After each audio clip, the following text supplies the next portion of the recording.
Husband offered me an ultimatum to either open our marriage or divorce because I'm unable to meet his S-xual needs. My 33F, husband 38 male, and I have been together for 9 years and married for 6. We have 2 sons, 4 and 3.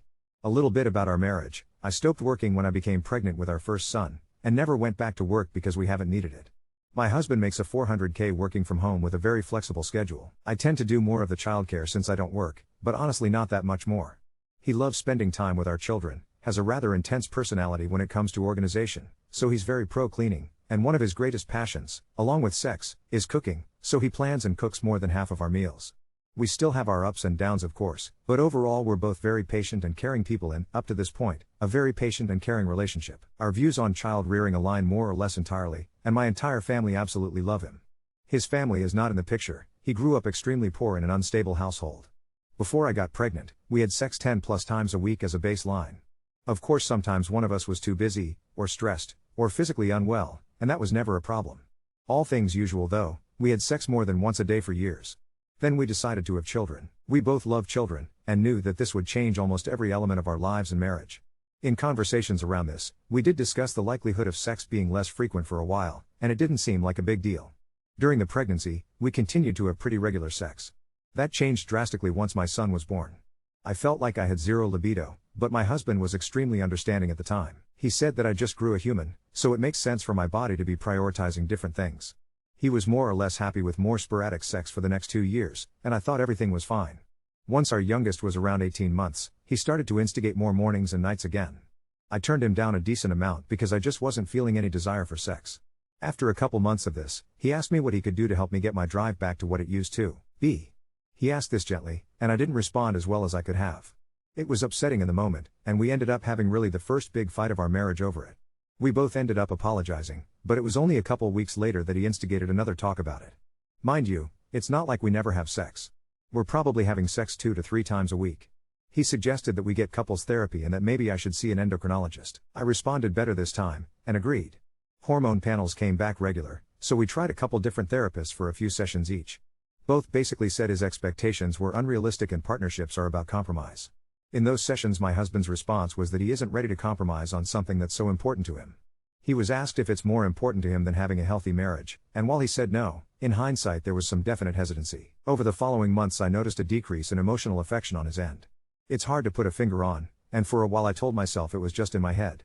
He's still attentive, caring, and affectionate, but there is just a lack of depth in the intimacy compared to the past 7 to 8 years. He also stopped initiating sex as often, which I hoped was just him becoming more comfortable with some level of compromise. But I approached the subject with him. He said that getting rejected multiple times a week wasn't healthy for his emotional disposition, so he's balancing how much he initiates with how much rejection he can handle. Obviously I was happy to hear this, and I explained to him that I wasn't rejecting him out of any lack of love or desire for him. He said he knew that, but kind of brushed it off still. I've tried to get him to go to therapy by himself, but he insists that everyone has different method for processing things, and therapy isn't one of his. So things continued like this for the rest of the year, and to be honest I kind of thought this was it. Then comes last night.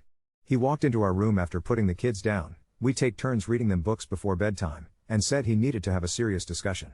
I immediately knew it was going to be about sex, because the only times in the 9 years I've known him that he says we need to talk with such somber dread, it's about our sex life. I was not at all prepared for what he said though. Through tears, this is the first time I've ever seen him cry from sadness. He said that he wasn't built to be in a relationship that didn't regularly express love through sex. He said that he would always love me, and that I'd always be the mother of his children, but he can't and won't go on like this. He told me that he believes there are only 2 options. Either we divorce and continue to co-parent, or we open up the marriage and he finds someone else to have sex with multiple times a week.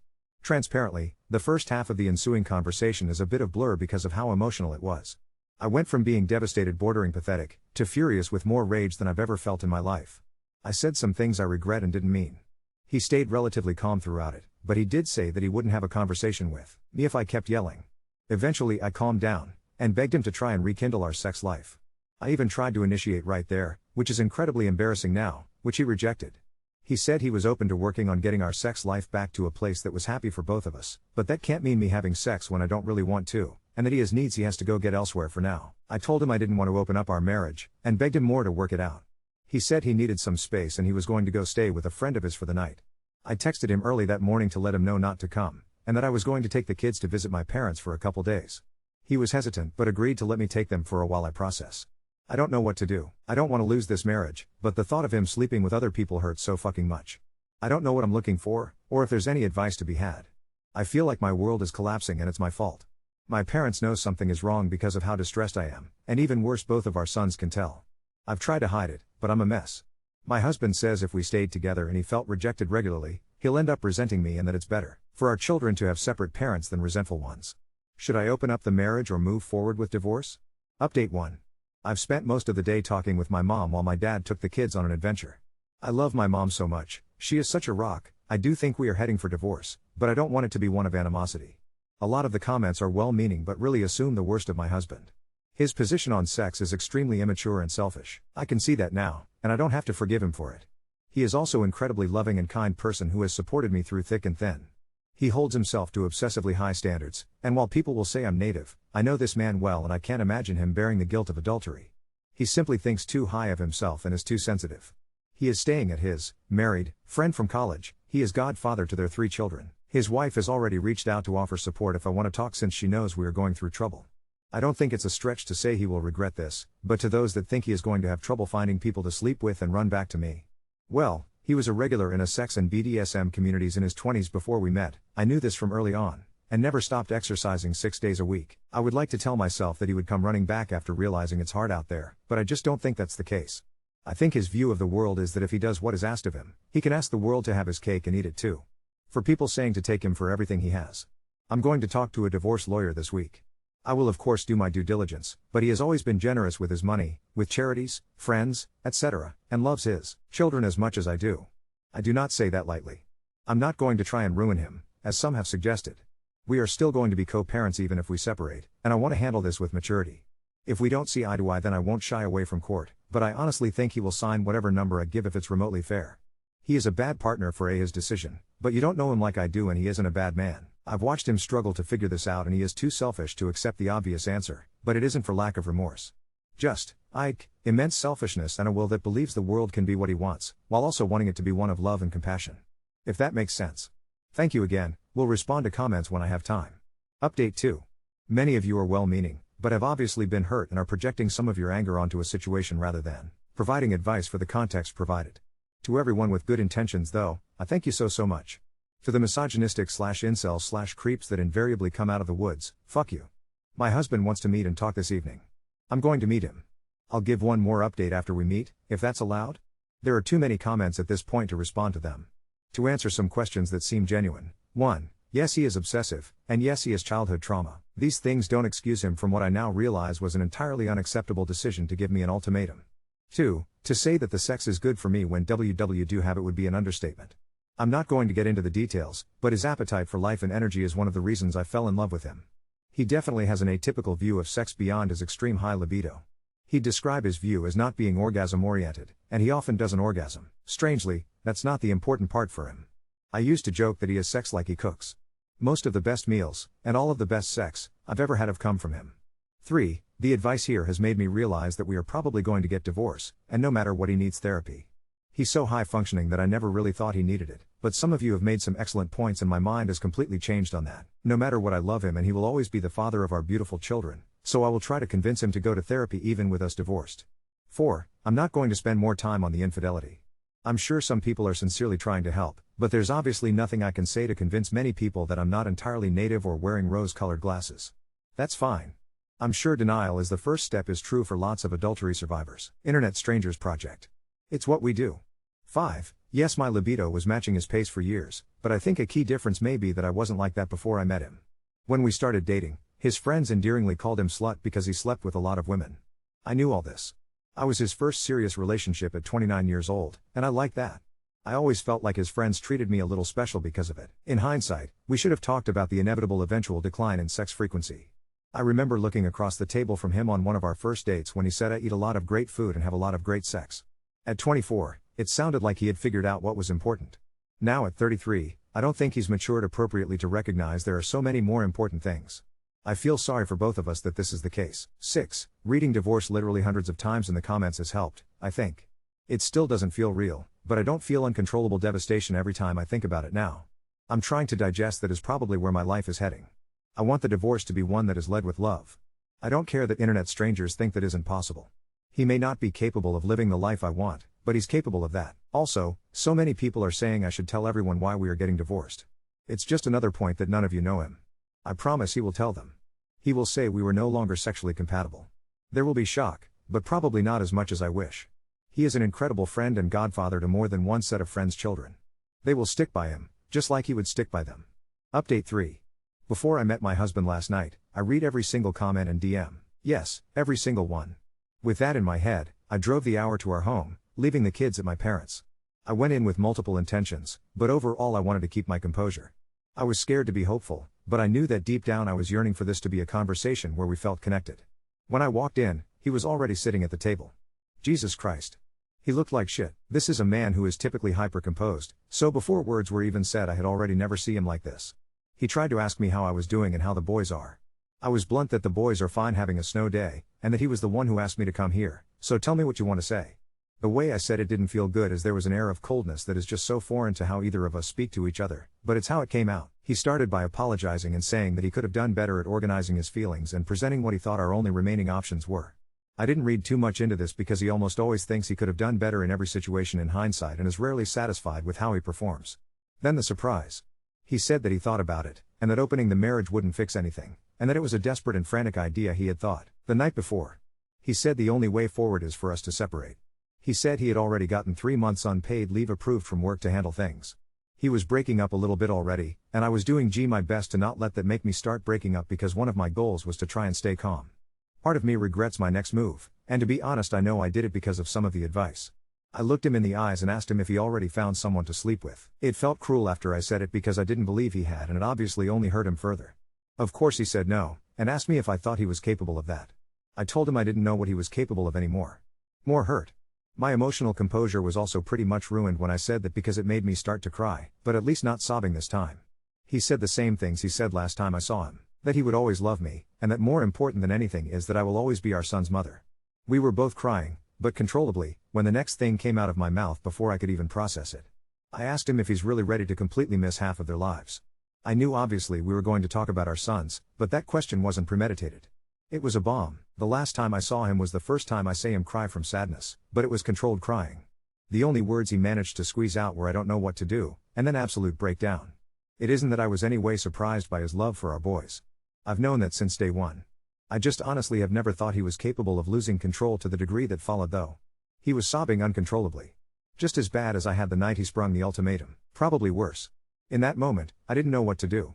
My heart was breaking for him and I wanted to hold and cradle him like he's always done for me in that state. I was also still very angry at him, fair or not. I don't know how long I sat there, but I couldn't watch it that long before I was also crying harder and then just saying that I was sorry. I told him I don't want to lose him. That he's the only person I want to wake up to every morning and share breakfast with our boys. He just said again and again that he didn't know what to do. I don't need to give further play-by-play, but it feels important, and pleasantly vulnerable, to share that.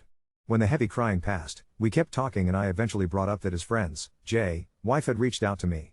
He said that he had shared everything with both of them. This wasn't a surprise given he was best man at their wedding and godfather to their children, and to the comments suggesting my husband was sleeping with literally his 20-year best friend's wife. I'm sorry for the gross world you live in. I asked what their advice was. They both said they would love him no matter what happened, but he should really get a therapist. I asked if he was going to. His first response was that he didn't want to, but a couple moments after that he said that if both of them think he needs one, then he's sure they are right and he's going to find one that works for him. This felt like all the light I've been looking for in this dark chapter. In hindsight, I wish we would have involved any of his close friends earlier. They are his family. He respects my advice and seeks it out, but I was another party in the matter and from his mind my suggestions were just that. Now the people he loves and respects, and he believes they understand him, which is a list of like 5 people, have told him to go seek therapy for his relationship to sexual expression and validating love. As soon as he said he was going to try therapy I grabbed his hands and swore I would work harder to give him what he needs. I told him that I can't view my life with anyone but him and I don't want either of us to miss a Christmas or birthday or any other important moment in our sons' lives. I told him let's go to Europe for a month. We've been once since the kids were born but we took both of them and it was kind of a visit our friends in Europe who want to meet our kids tour. Also this was an idea I remember reading from a comment so thank you. I promised many more things and meant them. We let my parents know I wouldn't be coming back for the boys tonight. I've overshared this experience in a way that is really weird and I won't ever do again, but it feels good. I'll leave the rest between my husband and I. I told my husband about the post and asked if it was okay with him if I wrote an update about what happened. He was concerned about anonymity, but I explained all the info I had given and decided he didn't care, which is his way of saying he does care but he chooses not to care because he controls his relationship to control, not the other way around. He warily, with a touch of self-aware humor that's so on brand for him, asked if he wanted to see the post and replies. I told him he doesn't, to which he laughed and said okay. He doesn't use Reddit, or any social media, since he knows how the sausage is made. Neither of us are fools. We have a long road ahead and there is no guarantee it will work. But I'm going to try harder. Reading the comments made me realize some of this was indeed my fault. Not necessarily for doing anything wrong, but for misjudging what was at stake. I knew my husband felt bad about himself when he laid next to me wanting physical intimacy and knowing I didn't. I truly didn't know, and maybe to a degree didn't listen, to how bad it hurt him. To say he overanalyzes things would be an insult to the franking incredible ability his mind has for assessing so many possibilities, seemingly at the same time. He's been laying in bed with that feeling, just building and building and building. This isn't about physical sexual release. Masturbating, or even fucking someone else wasn't going to release this. My husband is a hypersexual being and that's okay. I love him entirely, including that part, and I need to do a lot more work to be better positioned to get into a mood of sexual desire more often. But he needs to not feel explosive rage at himself on the inside when he doesn't receive the sexual intimacy every night. If we didn't have kids, I would feel less optimistic. I told him this is not impossible though, and we can work on this together. We've always been a team at everything else. We have to be a team here. This is now kind of a meandering rant, so I'll close it up with a few random points I thought about because of this thread. So many people have asked, and he said I could share. My husband is a network engineer. He taught himself to code as a teenager, for less than savory reasons, but he lived in slums and ethics are complicated, and got a full ride to one of the top programs in the country. Financially speaking, he's had a cushy life ever since. His words, I know he is damn good at what he does, but he also benefits from always handling finances like an obsessive analyst with a huge ego. Also his words 3 the most common response by far was that I should divorce him, with about half of those saying I should do it happily and basically he sucks / is a poss with no respect for me or women. These made me reread my post more than anything. Maybe there was some unintentional villainizing of my husband in my post, but I tried my best to give the situation and describe his character. As a social experiment, I wonder if it would have been any different if I specially mentioned his second most contributed charity as a women's and children's shelter, entirely due to his childhood trauma, but still sweet. This is going to be the most controversial piece, but fuck it. Reddit loves spice. In total transparency, there is very much a sense of desire to control my body from my husband. The interest is purely based on the premise of enthusiastic consent. It's a part of him though, and I've known, and mostly admired, his relationship to that part of himself for most of my time knowing him. The same date when he told me that he has a lot of great sex and eats a lot of great food, he asked me what my relationship to control was. It's an interesting thing for everyone to think about. He told me then and there that his relationship with control was very intense, that he is very sensitive to not wanting to coerce anyone into be controlled because he furiously opposes anyone trying to do that to him. He knows it's in his personality, and he tries to be very self-aware of it, especially when interacting with friends and most importantly our sons. You cannot understand my husband without understanding this. He tracks everything about his life. He journals every night and keeps all entries for the past 20 plus years of his life in a private server that he runs in our basement. He runs data analytics on it, just as he does with our finances and practically any other information he can coalesce. People asked if he is neurodivergent. Well, he isn't socially challenged at all, but he certainly isn't a normal person if that's the question. He also has had a serious sleeping disorder since he was a young child and only sleeps like 4 hours a night. Yet still has way too much energy. He is beyond special, and I love him and I'm grateful to be with him. Many of you made sure to remind me of how special he is. Many of you hated him, but if you knew him I think very few of you would feel that way. Even if you did, he's my husband, and I deeply hope we can make it stay that way. I'm going to do everything in my power to keep it that way. As one person messaged me, fuck your husband.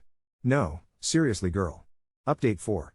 My husband started therapy 2 weeks after our emotional reunion. Finding the right therapist was a journey in itself. He interviewed 5 different professionals before settling on someone he felt understood his particular relationship with control and sexuality. The therapist specializes in both trauma and sex therapy, which has been crucial. My husband attends sessions twice a week, and while he was initially resistant to sharing the details with me, he's gradually opened up about his progress. One breakthrough came when he realized how much his childhood experiences shaped his view of intimacy. Growing up in extreme poverty, he learned early that nothing was guaranteed, not food, not shelter, not affection. Sex became the one area where he felt completely in control and validated. His therapist helped him see that his need for frequent sexual connection wasn't just about physical release but about emotional security. When I turned him down, it triggered deep-seated fears of abandonment that he'd never fully processed. We've also started couples therapy with a different counselor who coordinates with his individual therapist. These sessions have been intense but illuminating. I've learned that I had been dismissing his needs without fully understanding their emotional significance to him. He's learned that my decreased libido wasn't a rejection of him but a natural shift after motherhood combined with the exhaustion of raising 2 young children. As for our sex life, we've taken a completely new approach. Rather than focusing on frequency, we're focusing on quality and connection. We've established intimacy nights twice a week where sex is the priority, but we've also incorporated more non-sexual physical touch throughout our days. Surprisingly, this structure has actually increased my desire. There's something about knowing it's planned that allows me to mentally prepare and look forward to it, rather than feeling pressured in the moment. We took that trip to Europe I mentioned, just the 2 of us. My parents watched the boys for 10 days while we visited Paris, Barcelona, and a small coastal town in Italy. Being away from our daily responsibilities allowed us to reconnect in ways I hadn't anticipated. We talked for hours about everything except our problems, remembered why we fell in love, and yes, had incredible sex. One night in Barcelona, after too much wine and paella, he confessed that he had been terrified of losing me but even more terrified of staying in a relationship where he felt emotionally starved. I admitted that I had taken our connection for granted, assuming it would naturally withstand the challenges of parenthood without additional nurturing. The most significant change has been in how we communicate about intimacy. We now have a system where we can express desire or lack thereof without judgment. He's learned to ask for physical closeness without the expectation of sex when he's feeling emotionally vulnerable, and I've learned to be honest about my capacity for intimacy without feeling guilty. There have been setbacks. Last month, we had a week where old patterns emerged. He became distant after I was too tired for several consecutive nights. But instead of letting it fester, we addressed it directly. He acknowledged that his reaction was disproportionate, and I acknowledged that I could have been more attentive to his emotional needs even when sex wasn't possible. His friends have been an unexpected source of support. Jay and his wife invited us over for dinner recently, and afterward, the men went for a walk while his wife and I talked. She shared that Jay had gone through something similar after their second child, though less extreme. Hearing that other couples navigate these waters made me feel less alone. My husband's work leave ended last month, and he's back to his usual schedule, but with new boundaries. He no longer works past 6 p.m., giving us family time every evening. He's also started teaching our older son basic coding on Saturday mornings. Watching them together, heads bent over a laptop, makes my heart swell. As for me, I've started working part-time from home, just 15 hours a week doing marketing consulting. It's been refreshing to use my professional skills again, and I think having something that's just mine has actually increased my capacity for intimacy. My husband has been incredibly supportive, taking the boys out on adventures when I need focused work time. We're not fixed, I don't think that's how marriage works. But we're committed to the process of understanding each other better. My husband still has his intense personality, his need for control, his analytical approach to everything. I still have days where physical touch is the last thing I want. The difference is that we now have tools to navigate these realities without threatening the foundation of our relationship. Last week, as we were putting the boys to bed, our 4-year-old asked if we were still going to live together forever. My husband looked at me over our son's head, and I saw in his eyes both vulnerability and determination. "That's the plan, buddy," he said. "Mom and Dad are working hard to make sure of that." Later that night, we held each other in silence, both understanding the weight and the promise of those words.